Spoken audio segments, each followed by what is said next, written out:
How's it going, Yankee fans? Welcome back to Fireside Yankees with your boys, Alex and Ryan. Today we're discussing 4 left field options now that the Yankees have retained Aaron Judge. Awesome, awesome, awesome. I'm so freaking happy we managed to get the deal done. Despite the San Diego Padres calling him in last seconds, hey, $360 million, we'll give you 400. He said, no. I want to be a Yankee. I want to be written in the history books. I want to be with the best franchise in the history of the game, and I want to carve out my name in those history books because ultimately the value there is exponential. The marketing value, the brand awareness he's going to get from the Yankees is not even close. It's so much bigger and better than what the San Diego Padres or Giants would have offered him, in my opinion. I think a lot of people would agree with that just based on a marketing standpoint. But now we look over to the left field position, which has some major openings, and we have a couple names in mind, a couple of free agents, and then, one trade acquisition, thoughts on that. We've touched on these guys in the past, but there's 2 guys we haven't really talked about, and I think that they could be realistic options for this Yankee team, maybe a little bit cheaper than the others,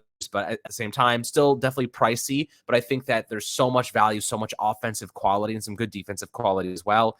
There's a lot to love about these options on the market, and the Yankees obviously are going to jump on one of them to fill that vacant left field spot. Before we dive into it, Ryan, though, how you do today, my friend? I'm doing great. As you mentioned, Judge coming back, that's huge, right? That fills in. The Yankees had 2 outfield holes coming into the offseason. Judge fills in, obviously, the biggest one in right field. The best player on the market, it's not debatable. The most valuable player on the market. His contract definitely speaks for that. I believe it's the largest non-extension given to any baseball player, if I'm not mistaken. I could be wrong on that. It's definitely the highest AAV for any position player in the sport. So ultimately, the Yankees, they got the job done. Hal came in last minute and said, Aaron Judge, do you want to be a Yankee? He was like, yeah, almost like, a wedding. Like, you do? Yes, I do. And he gives him that last year, gives him the extra $40 million, and they get it done.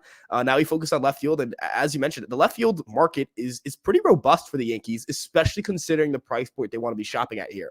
The Yankees are very interested in Carlos Rodon. If they do get that deal done, or if they want to still be able to get that deal done and get a left fielder, they want to not have to splurge on a left fielder. I don't think they're going to be shelling out, hundreds of millions of dollars for left field, nor should they at this point, because again, you have to focus on Rodon, or you have to focus on getting another star level talent. So this free agent market definitely gives them options to not have to go big financially or make a huge commitment.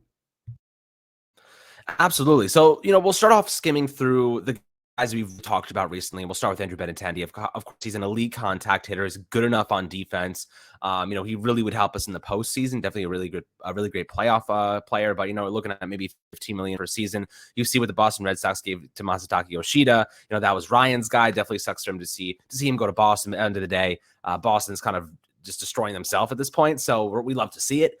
But, the Yankees, Benintendi makes a really great argument to be that left fielder. Now, we don't know if he actually wants to return. There are reports saying that he doesn't really want to come back to the Yankees. So there could be some truth to that. But at the end of the day, I think it's more about money, more about winning. And I think Benintendi playing for the Bombers, they're instantly a World Series caliber team. They are right now. You add him to the mix. I don't even factor him into last season. We didn't even see Benintendi really 30 games for us, had the Hammett bone injury, and then he was unable to play in the postseason. So I'm kind of looking at this as like, this is a fresh face. This is a guy we did not get to see a full season of. We know what he can do over the course of a full season, but there's a couple other guys that I have in mind that I think, are obviously on the market and obviously really good fits for this Yankee team. First one is Michael Conforto. Did not play this past season. So obviously played his entire career with the Mets starting 2015 up to 2021. Traditionally pretty good player. Over the course of his career, he hit 255 with a 3.56 on base percentage. He's hit 132 homers in his career. A guy that routinely hits double-digit homers, 33 in 2019, 28 in 2018, 2020 and 21 he had 14. But you look at the Yankees, what they can do. He's a lefty batter, so short right porch in Yankee Stadium definitely suggests he could be someone that extrapolates on that. Defensively, he's good enough. He's not be like Aaron Judge out there, even Oswaldo Cabrera, but he's good enough, by most perspectives. Fielding percentage, kind of a layman's, kind of metric to look at for defense. But looking at his left field metrics, he's played over 2,000 innings in left field. He has 1 defensive run saved above average, 5 outs above average. That was back in 2018. In total, he has 10 defensive runs saved above average and 8 outs above average. So positive contributions on the defensive side. So that's all you're really looking for from the left field perspective. So Conforto definitely makes a lot of sense. I imagine he might be a little bit cheaper than other options if he didn't play last year. But Ryan, when you're looking at Conforto, how much of a realistic nature do you think he has in the Yankees, maybe target him? Yeah, so I think that there is some interest there for sure, especially considering that Conforto, as you mentioned, left-handed bat. Yes, he missed an entire season due to injury, and that's obviously a concern. That's a risk, and I'm not going to sit here and talk about it like it's not a risk, right? If you are a Yankee fan who wants security in left field and wants someone that you are very certain you're gonna get, what they were, you're very certain of what they are and very certain of what you're gonna get. Conforto wasn't going to be your guy. But if you're a Yankee fan or if you're a baseball fan who focuses more on, upside and kind of, a little bit more of a risk taker and willing to take a risk, if the Yankees can kind of stomach that risk a little bit, if they feel like they have the depth internally to stomach that, then Conforto is a great option. His market isn't going to be bad per se, but he isn't going to get a ton of money because he didn't play last year, right? Teams are going to outbid themselves. The only team that really shows that they're outbid themselves is like the Padres, right? I mean, that contract to Bogarts, they basically just outbid themselves. But Conforto is someone I look at as this is the upside here is the guy goes out and hits 25 home runs for you, has a 350 on base, slugs hit 450, 460, and is a premier left field bat, one of your better left-handed hitters, one of the better left-handed hitters in the American League, and you got him for a low price. And then when he hits that, he hits free agency again at a bigger price tag, you don't really have to commit to him, right? So if you'd like to let him go, you can let him go. If you'd like to bring him back, you can bring him back. Doesn't really, it gives you flexibility as to what you would like to do. It keeps the payroll flexible. It keeps your paybook, it keeps the checkbooks open. The Yankees like that financial flexibility. I think there would be a lot of mutual interest here. And left field and right field, Conforto, his bat for right field, it's gonna make sense. Doesn't strike out too much, walks a lot, has some pretty good power. This is a great fit for the Yankees if they want to go that direction. Yeah, and another guy that really makes a lot of sense to me, a little bit older, someone that like you said, you could either let him go, bring him back, there's some more flexibility with that. Michael Brantley from the Houston Astros. Brantley traditionally is a fantastic offensive player, 35 years old right now, so definitely heading toward the back end of his career. But talk about patience and contact hitting. This guy can do that. He does not miss a lot. It's 10.8% strikeout rate this past season.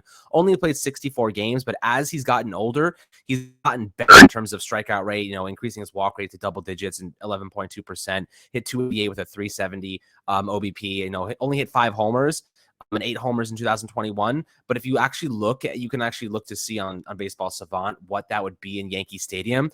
That in 2021, 8 homers, they had 15 in Yankee Stadium. So you're seeing that lefty bat that he has is actually a perfect fit for Yankee Stadium. It's a lot of line drives. Those balls may not exit in other parts, but Yankee Stadium might be a place where he can hit 15, maybe 20 homers if they really get him, sacrificing some of that strikeout percentage to hitting strikes hard. If that to 15% from 10.8%, I think that's a fine margin, and he probably increases his home run totals by 5, 6, 7 maybe, and it might be a worthwhile, kind of exchange there. But Brantley, 35 years old, obviously he was a little bit injured this past year. I think coming off a 2-year, $32 million deal, so you're making 16 mil. I think that price tag probably does not apply anymore. 127 WRC plus, still damn impressive. Defensively, he's fine. He's not a liability, but he's not going to be like this, above average guy. He's not a fast guy. He's definitely slower.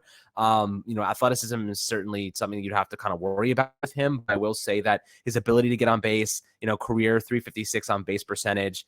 In the past couple seasons, he hasn't dipped below 364, 62. And, that's definitely an impressive metric. I think the Yankees would love to have him, his ability to get on base, ability to make contact, ability to hit some home runs in Yankee Stadium. Defensively, you can kind of live with the downfalls because of his offensive contributions. Again, he's a little bit older, so you definitely have to have a backup in mind, which is where Oswaldo Cabrera comes into play. He's your utility guy. You can kind of manage his workload in that sense. So definitely some thoughts, obviously, of Giancarlo Stanton as well, who could play the outfield if you need him to. So you can kind of use all of these different pieces to mitigate that defensive workload for him. But at the same time, I think that this guy, is an offensive powerhouse, has been for a very long time, probably coming in at a bit cheaper than the other options. What are your thoughts on Michael Brantley? And, there is concern, obviously, the defensive side of things with his age and deterioration, but I don't think it's that much of an issue just yet.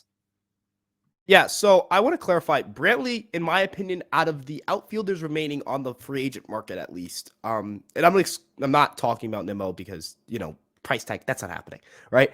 He's the best offensive fit, right? I'm not just talking based on, although he doesn't strike out. Yes, I like that, sure, but I'm talking just straight up like weighted runs created plus, OPS plus, just straight up performance, right? Like straight up down to earth production.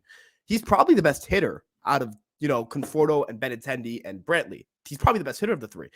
Maybe Conforto has higher upside, but Brantley's definitely the best bet offensively. But as you mentioned, the two big factors here for me, and these are what are the flaws here. Is number one the age, slowing down. Not just offensively. I don't think he's going to hit too much of a slump offensively. He actually got better between 2021 and 2022. And as you mentioned, put him in Yankee Stadium. I think he gets quite a bit better in the power department. Probably only signing him for a year or two. If he's bad in the second year of that contract, okay. First year of the contract, and it's not going to be a lot of money, especially looking at a lot of the players in this market.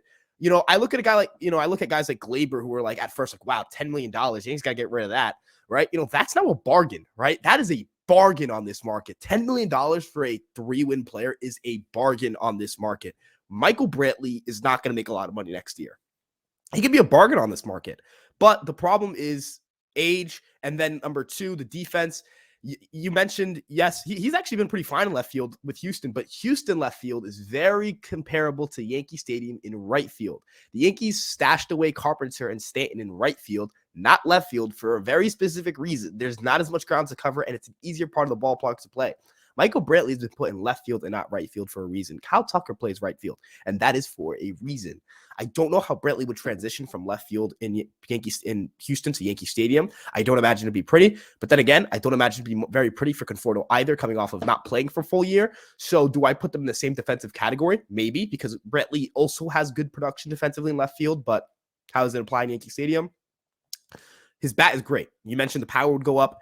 If he hits 10, 12 home runs in Yankee Stadium, or in a season over 130 games, his WRC plus is at minimum 120, right?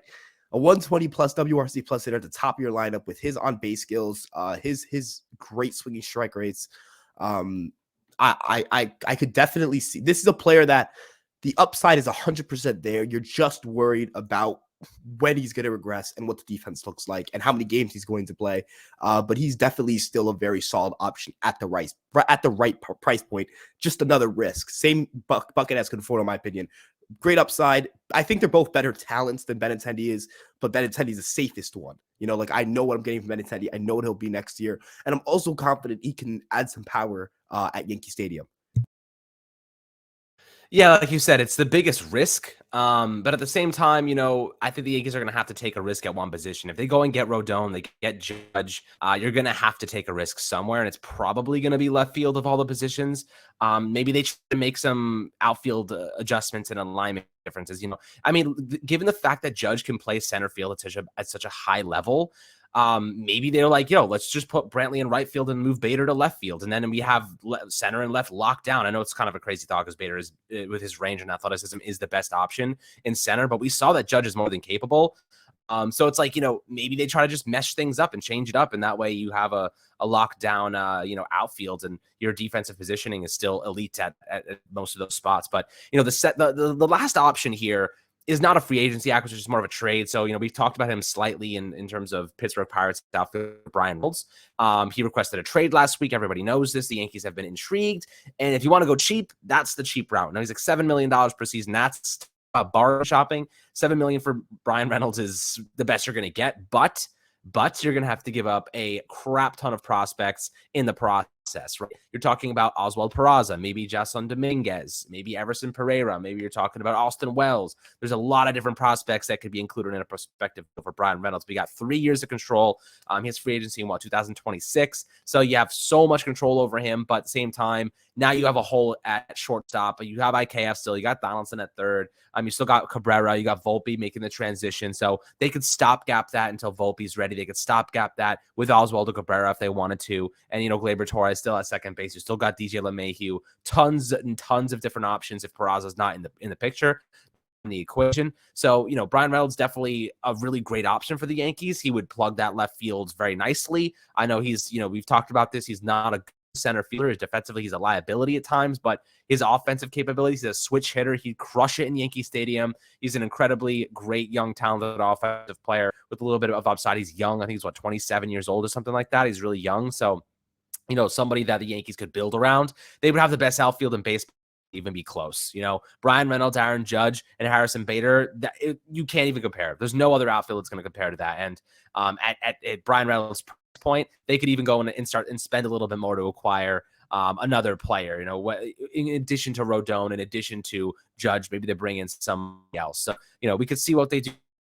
What are your thoughts on Brian Reynolds, the likelihood of that even happening? I think probably more so to go with like a Brantley or Conforto than Ryan Reynolds. I don't think they want to give up all those prospects, but it definitely makes a lot of sense given how cheap he is. Yeah, so, as you mentioned, bargain financially, right? That is no doubt about it. But of course, that prospect package, one of the toughest things one of the toughest challenges for the Yankees in a Brian Reynolds deal would be that the Yankees' best prospects are in the infield and the Pirates' future is in the infield. O'Neal Cruz is, just an absolute freak of nature. He hits baseballs like he's Giancarlo Stanton, and he's also left-handed and also plays shortstop, which is just ridiculous, right? Just not a normal human being. Brian Hayes has been, I think I'm pretty sure his extension went through. So he's around for the next decade, basically. That's locking up third base and shortstop right there, at least for now, unless they want to move Cruz, but I don't think they want to do that. I think they like Cruz at shortstop. I think he's improving defensively there. So Peraza immediately becomes kind of not useless, but in a sense, he's not as valuable to the Pirates as he would be. Like, okay, here's like when we would talk about, let's say, Peraza to, let's look at last offseason, like Peraza for Matt Olson, let's say, right? Like that, there's a feasible reason for the A's to want Matt Olson. I don't know if the Pirates are going to be as enticed for Peraza. Peraza would have to move to second base. That kind of kills Peraza's value a little bit. He's a defensive first guy. So he's not going to go out and, put up a 120 OPS plus and hit 30 home runs. That's not really him. He's going to go out and win a Gold Glove at shortstop and hopefully give you some solid offense. And that's valuable, but that's valuable to a team that's putting him at shortstop, not at second base. Because at second base, they also have Rodolfo Castro, who isn't a top 100 prospect the way Peraza is, or even the way that, and definitely not the way that Volpe or Cruz are. But he's still a solid player. He put up a WRC plus above 100 last year. He can also hit the ball pretty hard. So I imagine that moving Castro off of second base and kind of just taking him off the field entirely, trading Reynolds, opening up a hole in the outfield and not plugging it in because the Yankees only have an MLB ready outfield prospect, doesn't really seem like a move that they'd be willing to do. I imagine, that there's definitely a way to get it done. I imagine, it would center around guys like Dominguez and Pereira instead of guys like Peraza. I imagine Volpe is what they want right now.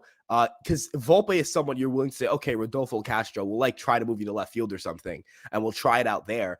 Because you have Anthony Volpe at second base, and Anthony Volpe, that's a guy who could put up a 120 WRC plus, hit 30 home runs, steal 30 bags, put up ridiculous video game numbers, and you have the best middle infield future-wise out of any MLB team with Cruz and Volpe there. But ultimately, I don't think Reynolds gets moved for two reasons. One, the Pirates don't have to move him right now. They have him for as long as the Yankees have Nestor. So that's 3 years right there. You don't have to move him right now. You can move him next year this time, right? And you're probably gonna get similar value. And number two, I think there are just certain teams that are going to be more desperate than the Yankees are, and have a little bit better fits. The Pirates need pitching. I imagine a team like Miami who desperately, and I mean desperately, needs an outfielder. That team has no outfield talent. They need an outfielder, and they have a plethora of young pitching. We've been talking about Pablo Lopez. I know Nick wrote an article about Jesus Luzardo. They have a ton of, young arms that are very explosive, very good, just very fun to watch. And also, most importantly, very good at baseball, that they could probably be a better fit for the Pirates as a trade partner. The Yankees don't really have that right now. And that's not to put down the Yankees. They're not a team that's been rebuilding for 2 decades, basically. But, I don't think the fit's necessarily there. I think Cashman's going to try what he can. I don't think the Pirates ultimately move him right now. I think if we get into a point where he's still available and he has a year and a half or 2 years left of his contract, then the Yankees, I think, have a very good chance of getting him. Think like a Joey Gallo type trade, except hopefully, not hitting 178 here. But ultimately, I think the Yankees stay free agent here. I think they would like to do trades. I think if there was like a left fielder, like a Michael Brantley available via trade, I think you could see a Glaber for a left fielder swap. That really doesn't present itself on the market. I think they stay free agency here. The Yankees have shown they're willing to flex their muscles financially. I don't think it's going to strain the payroll too much to give like $13 million to Conforto, Brantley.